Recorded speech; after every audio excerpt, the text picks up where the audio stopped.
Hello guys! Magandang gabi Pilipinas! Ito si Mike Padua. Narito ulit tayo sa pinaka-latest update na yung araw po ng Martes hanggang Huwebes, Agosto 22 hanggang 24, 2023. At ito po ang ating Tagalog or Taglish version. Pinaglilingkod sa inyo ng Typhoon 2000 in partnership with Naga College Foundation, Aboitiz Power, Bank of the Philippine Islands, Avenue Plaza Hotel, Local Government of Naga City headed by our Honorable Mayor Nelson Legacion, at ang our Honorable Congressman Gabby Bordado of the 3rd District of Camarines Sur. So, umpisa natin ang update. Ito ang latest GovSat na ginawa natin early this morning. At nakita po natin, meron po tayong binabantayan na dalawang low pressure area. Bagamat itong isa, si 98W ay nalulusaw na po, meron panibago na nag-form po dito sa pinakadulo nitong troughing ni 98W sa may east of Cagayan. Actually, nung natapos natin gawin itong GovSat, nag-start na po siyang magsimula ang umikot. At na-detect kaagad ito ng European model, and within the next 5 to 7 days, baka magkaroon po ito ng circulation at maging isang midget o napakaliit na bagyo. Okay? So, as of this time, ika-classify natin po siya isang shallow LPA. Wala pa po siyang tag ID. Most likely, magiging 91W po siya within the next couple of hours, so hanggang within the 24-hour period. So, it depends po kung i-upgrade po yan ng Joint Typhoon Warning Center at ng NASA at NOAA, okay, ng US. Ang Japan, ginawa kaagad siyang tropical depression. Although pag sa Japan kasi pag TD, sa atin LPA pa lamang, okay, like Pag-asa, LPA pa lamang siya. But if mag-continue ang kanyang small development dito sa area na ito, baka mag-upgrade po ito, maging isang ganap na bagyo. So itong LPA na ito ay babantayin po natin for possible development po nito at paghikayat po sa habagat. As of this time, yung habagat po ay nakakoncentrated lamang po dito sa may coastal waters po ng Vietnam. More of very weak, okay, southwesterly winds ang nakaka-apekto sa Mimaropa, Visayas, Mindanao, at Luzon, Bicol. And then, pagdating po ng hapon ng gabi, may mga malalakas po na thunderstorms na inaasahan. Gaya kanina, medyo malakas po yung mga thunderstorm at mga lightning strikes dito po sa Naga City. At ganun din po sa ibang areas po ng Luzon, Visayas at Mindanao. Tandaan po natin, nasa kasagsagan po tayo ng panahon ng habagat, although absent po siya na yon. But within the next couple of days hanggang weeks, baka mag-activate naman po ang habagat. At magbibigay naman po ng mga on and off rainfall sa kanluran bahagi po ng Luzon, kanluran bahagi po ng Visayas, Mimaropa, at kanluran Mindanao. Kasi pwedeng affected din yan. Depende kung gaano kalakas po ang hanging habagat. Meron lang tayong surface trough po dito. Nagbibigay pong malalakas na thunderstorm sa Mindanao. At meron pang isang LPA po dito, si 90W, na kasalukuyang naging aktibo. Nasa medium chance na baka maging ganap na bagyo. But ito po ay inaasahan pong tatahak patungo sa general direction po ng Japan. At ayon sa mga computer models, baka malusap po ito. Medyo nahihirapan po na yung mga computer models in developing all these very small systems at yung mga mahihinang system. So, we will keep you updated kung ano mga pagbabago sa computer models, lalo na po sa Huwebes at na yung weekend. At ito po ang fast animation. So nakikita po natin itong kaulapan ng LPA na shallow. At nandyan pa rin po siya. So kitang-kita po dito sa may east of Cagayan. At mga localized thunderstorms sa iba't ibang bahagi ng ating bansa. Ito na po yung si LPA 98W. Halos nalulusaw na po siya. Samantala ito si 90W ay medyo nandyan pa rin siya. Ang kaulapan lamang po niya ay nakadisplace po dito sa may bahagi nito ng Western Pacific kasi nandito yung kanyang developing center. So, nandito lamang po sa may east niya. Okay? So, nagkakaroon po dito ng upper level winds na nadidisrupt ang kanyang pag-develop. Ito medyo gumaganda po ang circulation. Okay?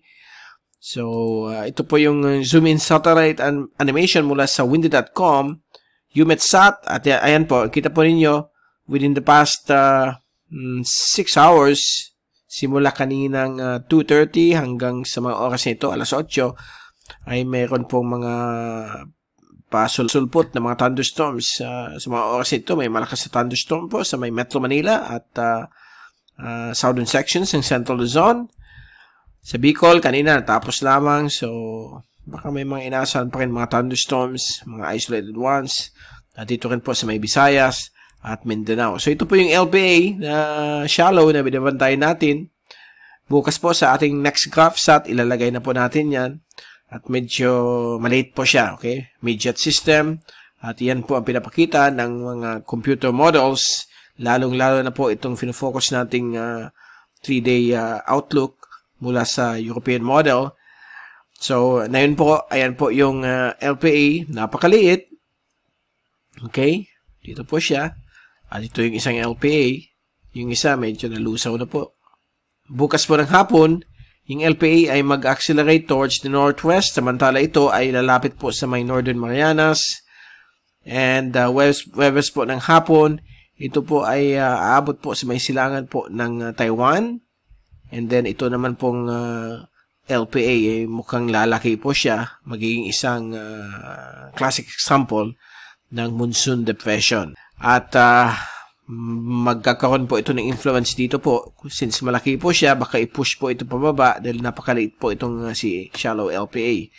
Yung habagat ay magsisimula na pong bumalik sa western sections ng Luzon at western Visayas na yung darating pong weekend. So sa Friday ng hapon, ayan po, may mga flow na po ng konting habagat o mahinang habagat pa lamang dito sa may western sections ng Luzon, may Maropa at western Visayas. Samantala yung LPA ay nagsimula na po mag-dive towards the south in response to this very large LPA malapit sa Guam. And sa Sabado po, August 26, mukhang mag-intensify po siya bilang isang tropical depression sa may east of Cagayan. Samantala yung monsoon depression ay hina. Still na malaki po siyang sirkulasyon at mukhang mahatak po ito sa flow ng habagat. Ito po, itong si LPA na shallow as of this time. And sa Sunday, ito po ay nasa may tapat po ng kasiguran, baka maging isang ganap na tropical depression o tropical storm. So, all eyes na po tayo dito sa system na ito. Dahil po ang pinapakita, kapag i-move natin hanggang 8 to 10 day forecast, sa Lunes po ng hapon, itong LPA na ito ay lalakas po sa may east of Baler o north of Bicol region. Ayan po yung habagat, okay? And then sa Tuesday, August 29, biglang mag-accelerate towards the northwest. Babalik ulit po dito sa may silangan po ng Cagayan. At Huwebes po, August 29 ng gabi, mag-cross po yan ng extreme northern Luzon sa may Balintang Channel. And August 30, labas na po siya sa may West Philippine Sea. And yung isang ulap dito sa may west of Guam, magiging panibagong LPA at baka maging bagyo kaagad. And then sa Thursday, last day of August, isa na po siyang tropical storm na mukhang papasok po ng Philippine Area of Responsibility first few days ng September. So, nasa east po siya ng Northern Luzon, itong panibagong system, samantala yung maliit na midget system ay naglandfall po sa Hong Kong.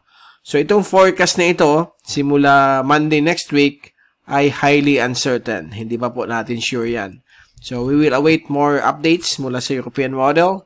So, yan muna po ang kumbaga initial forecast kung matutuloy po siya. But, again, marami pa pong pwedeng magbago. Kasi na yun lang itong system na maliit na lumabas eh. Kahapon wala. So, makikita natin in the next succeeding runs every 12 hours ang next nito. So, sa Thursday, pagbalik natin, malalaman natin kung magiging threat po yan sa extreme northern Luzon.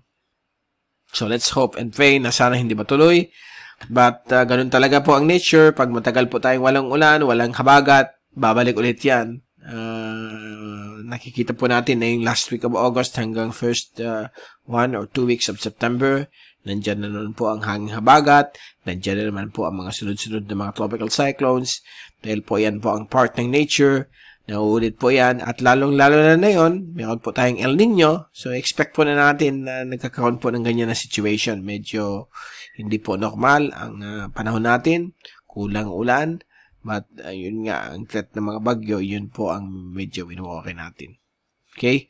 So, ito po ang ating rain forecast for the next 3 days. At nakikita po natin, lots of thunderstorms ang inaasahan sa malaking bahagi po ng Luzon, Mimaropa, Visayas, Bicol Region, Masbate, kasama, lalong-lalo po dyan. At dito rin po sa Mindanao. At ito po yung LPA na babantayin natin. So, yan po ang magiging kalagayan ng rainfall forecast for the next 3 days. So, don't forget to bring your umbrellas, yung rain gear, kapote, jacket, dahil po hapon-hapon may mga thunderstorms po tayo, mga kidlat. Mag-ingat po sa mga kidlat, okay? Medyo nakakatakot na yun. Medyo marami po ang mga lightning strikes dahil po sa tinatawag nating climate change. Kasi sa climate change, usually po ang lightning strikes po na yun, base sa data, ay umaakit po by 12% na yon. Kaya halos tumataas, dumadami ang mga lightning strikes. So there you go. Ayan po ang ating pinaka-latest. And we will be back in the next couple of days sa Webes para ibigay sa inyo pinaka-latest sa LPA na binabantayan natin. Yung mga malilit na LPA, yung malaking LPA. Anyway, so we are much concerned doon sa may east of Cagayan. Sana hindi po yun matuloy. Okay, so hanggang sa muli, ito si Mike Padua ng papaalam. Mag-ingat po tayong lahat. Be #weatherwiser. At maraming salamat po sa pagpunod nyo sa aking channel. God bless po sa inyo lahat.